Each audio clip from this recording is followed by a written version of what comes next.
बिस्मिल्लाहिर्रहमानिर्रहीम अस्सलाम वालेकुम व्यूअर्स की हाल चाल है थोड़ा उम्मीद करदी हां तुसीं बिल्कुल ठीक हो सो ते मेरे चैनल दा नाम है नूर फातिमा हैप्पी व्लॉग्स जिसनू तुसीं सब्सक्राइब करो लाइक करो ते अच्छे अच्छे प्यार ए है शतूत दा दरख्त अज मैं इस दे थानू फायदे दसने कितने हैं तुसां भी सुन के हैरान हो जावना भी इसके इतने ज्यादा फायदे हैं।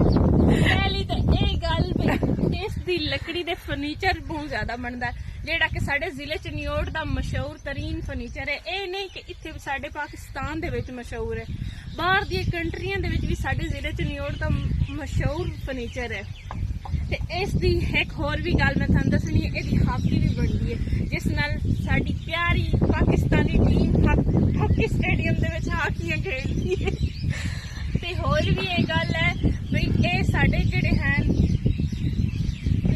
होर भी इसके बड़े काम आ जाते जिस तरह के असी दे देते हैं सानू रस्सी नहीं मिल रही असी तो दो शाखा तोड़ के उन्होंने आपस मिक्स करके ते रस्सी के तौर पर भी इस्तेमाल कर लेते हैं। बाकी इस दी लकड़ी के शाखा दे इस दी शाखा दे टोकरे भी बनते हैं जेडे साडी की टोकरे बहुत कम आवन वाली शै है जिस दे विच असी अपनी कुकड़ियां ढकते हैं जेडे मुर्गियां और इस तो बाद असी बकरियां दे बच्चे ढकते हैं जेडे छोटे छोटे होंदे ने मतलब उसनू कोई जानवर नुकसान ना पहुंचावे।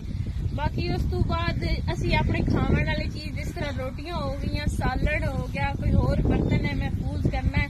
पिंडां दे विच ते डेरियां ते बिल्लियां बड़ियां होंदियां ते कुत्ते भी बड़े होंदे ते उन्हां तो महफूज करन वास्ते असी उस टोकरे दे विच अपनी जेहड़ी भी शै रख छड्डीए ओह महफूज हो जाती है। इस दियां शाखां इतनियां कम होंदियां इस दी लकड़ कितनी कम होंदी है मैं थानू पहले दस चुकी हां ते टोकरे दी गल भी मैं थानू दस दित्ती है इतनी इस दी टोकरा कम आवन वाली चीज है मतलब असी अपनी हर चीज महफूज कर सकते हैं।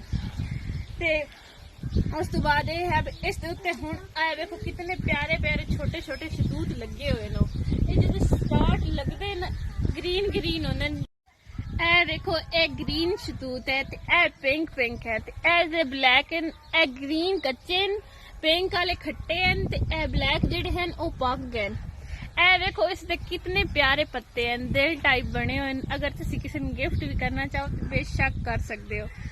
ये अल्लाह ताला ने कितनी नेमत पिंडा वालियां वास्ते पैदा की है मतलब शहरियां नू तो इस सौगात तो दूर रखा है मतलब उन्होंने बाजार चू लैके खाने पैंदे ने। वैसे ये गर्मी भी दूर करती है तुसी इसका जूस बना के पी सकते हो। वैसे तो इस मौसम दे विच इसते मक्खी बहुत ज्यादा बह जाती है इनू धो के खाना चाहिए पर देख के जड़ा ना मेरा दिल कर रहा है कि मैं इनू एवें ही खा लवां। मैं खा के तो चेक करिए भी इसका टेस्ट किस तरह का।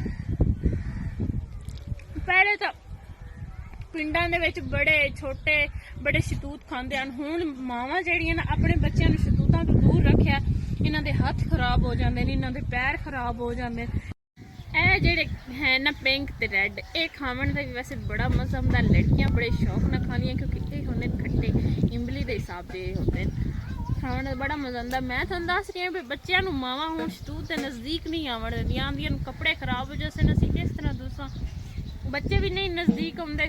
पहले वाली मावां अपने बच्चों को कोई ना रोकदियां उन्होंने कोई ना मसला पे कपड़े गंदे हो जाए या कुछ भी हो जाए हुण नजदीक नहीं आवन दिंदियां। ये खाने चाहिए ये साडी एक फायदे की चीज़ है असी इसनू खाइए। मैं तो रोज़ खानी हाँ मेरा दिल करता है मैं इनू खाती रखम तो वैसे वेख सकते हो मेरा रंग इन्हों की वजह तो बहुत साफ है क्योंकि शतूत खावन रंगत जी है ना तेज़ होंगी है। मैं भी थोनू ये सलाह देसा भी तुसी भी ये शतूत खादे करो थाड़ी भी रंगत तेज हो जासी। ते ए देखो कितने प्यारे प्यारे लगे होन ते दिल आंदा इन्हां नू बंदा वेंदा ही रहे खावन तो दूर ते वेंदा ही रहे। ए देखो ये हजे तक मुकम्मल पकियां कोई नहीं काफ़ी दिन हो गए वैसे तो इसका सीजन स्टार्ट होए नू काफ़ी दिन हो गए ते ए साडा शतूत है जेड़ा आंदा है मैं काफ़ी अरसा चला मैनू काफ़ी अरसा लोग खावे। ए देखो इसके हजे तक छोटे छोटे लगने हुण शुरू होए नो ते इन्हां पक के बहुत बड़े हो जावना ते फिर ए गिर जासन बच्चे नज़दीक आंदे कोई नहीं। ते ए नीचे देखो कितनी गंदगी बनी पई है ये बेचारे डिग डिग के इत्थे खराब होए पैन जेड़ा बंदा लगदा है पैर च जुत्ती कोई नहीं ते पैर खराब ते ए देखो मेरा हाथ खराब। मावां भी बेचारियां सच्चियां इन्हां दा दाग तो लांदा कोई नहीं कपड़ियां तू ओ अपने बच्चे किस तरह नजदीक आवन देवन। ते ए देखो कितने प्यारे प्यारे इस दियां शाखां ते कितने प्यारे प्यारे शतूत हैं। ए देखो मैनू तो ये बहुत ਜ਼ਿਆਦਾ ਪਸੰਦ ਹਨ ਤੇ ਮੈਂ ਇਹਦਾ ਤੁਸੀਂ ਜੂਸ ਬਣਾ ਕੇ ਪੀਵੋ, ਤੁਹਾਨੂੰ ਬਹੁਤ ਜ਼ਿਆਦਾ ਫਾਇਦਾ ਹੋਸੀ ਤੇ ਇਸ ਤੇ ਹੋਰ ਵੀ ਕਾਫੀ ਜ਼ਿਆਦਾ ਹਾਂਜੀ ਵੀਵਰਸ, ਅੱਜ ਦਾ ਮੇਰਾ ਵਲੌਗ ਹੈ ਸ਼ਹਿਤੂਤ ਦੇ ਉੱਤੇ, ਜਿਹੜਾ ਕਿ ਮੈਂ ਤੁਹਾਨੂੰ ਦੱਸਿਆ ਵੀ ਇਸ ਦੇ ਕਿਤਨੇ ਜ਼ਿਆਦਾ ਫਾਇਦੇ ਹਨ, ਇਸ ਦੀ ਸ਼ਾਖਾਂ ਦੇ, ਇਸ ਦੇ ਪੱਤਿਆਂ ਦੇ, ਇਸ ਦੀ ਸ਼ਹਿਤੂਤ ਦੇ ਕਿਤਨੇ ਜ਼ਿਆਦਾ ਫਾਇਦੇ ਹਨ। ਮੈਂ ਤੁਹਾਨੂੰ ਦੱਸਿਆ ਪਿੰਡਾਂ ਵਿੱਚ ਤੇ ਹਰ ਜਗ੍ਹਾ ਤੇ ਸ਼ਹਿਤੂਤ ਆਉਂਦੇ ਨੇ ਤੇ ਬੱਚੇ ਖਾਂਦੇ ਵੀ ਹਨ, ਵੱਡੇ ਵੀ ਖਾਂਦੇ ਨੇ। ਸ਼ਹਿਰਾਂ ਦੇ ਵਿੱਚ ਮੈਨੂੰ ਇਹ ਕੋਈ ਨਹੀਂ ਪਤਾ ਕਿੱਥੇ ਕਿੱਥੇ ਸ਼ਹਿਤੂਤ ਸ਼ਹਿਰਾਂ ਦੇ ਵਿੱਚ ਹੁੰਦੇ ਵੀ ਹਨ ਕਿ ਨਹੀਂ। ਵੈਸੇ ਤਾਂ ਘਰਾਂ ਦੇ ਵਿੱਚ ਬੜੇ ਦਰਖਤ ਲੱਗੇ ਹੁੰਦੇ ਨੇ ਸ਼ਹਿਰਾਂ ਦੇ ਵਿੱਚ, ਹੋ ਸਕਦਾ ਇਹ ਉੱਥੇ ਵੀ ਹੁੰਦੇ ਹੋਣ। ਤੇ ਅੱਜ ਦਾ ਮੇਰਾ ਵਲੌਗ ਸ਼ਹਿਤੂਤ ਦੇ ਉੱਤੇ ਹੈ ਜਿਹੜਾ ਕਿ ਕੰਪਲੀਟ ਹੋ ਗਿਆ। ਕੱਲ ਮੈਂ ਆਪਣਾ ਨਵਾਂ ਵਲੌਗ ਨਏ ਟੌਪਿਕ ਦੇ ਉੱਤੇ ਤੁਹਾਡੇ ਨਾਲ ਸ਼ੇਅਰ ਕਰਸਾਂ। ਇਸ ਵਾਸਤੇ ਬਈ ਹੁਣ ਮੈਂ ਇਹ ਵਲੌਗਸ ਖਤਮ ਕਰਨੀ ਆ। ਅੱਲਾ ਹਾਫਿਜ਼। ਮੇਰੇ ਚੈਨਲ ਨੂੰ ਸਬਸਕ੍ਰਾਈਬ ਕਰੋ, ਨੂਰ ਫਾਤਮਾ ਹੈਪੀ ਵਲੌਗਸ ਮੇਰੇ ਚੈਨਲ ਦਾ ਨਾਮ ਹੈ, ਜਿਸ ਨੂੰ ਤੁਸੀਂ ਲਾਈਕ ਕਰਨਾ, ਸਬਸਕ੍ਰਾਈਬ ਕਰਨਾ ਤੇ ਸ਼ੇਅਰ ਕਰਨਾ ਤੇ ਅੱਛੇ ਪਿਆਰੇ ਕਮੈਂਟਸ ਕਰਨੇ। Thank you so much.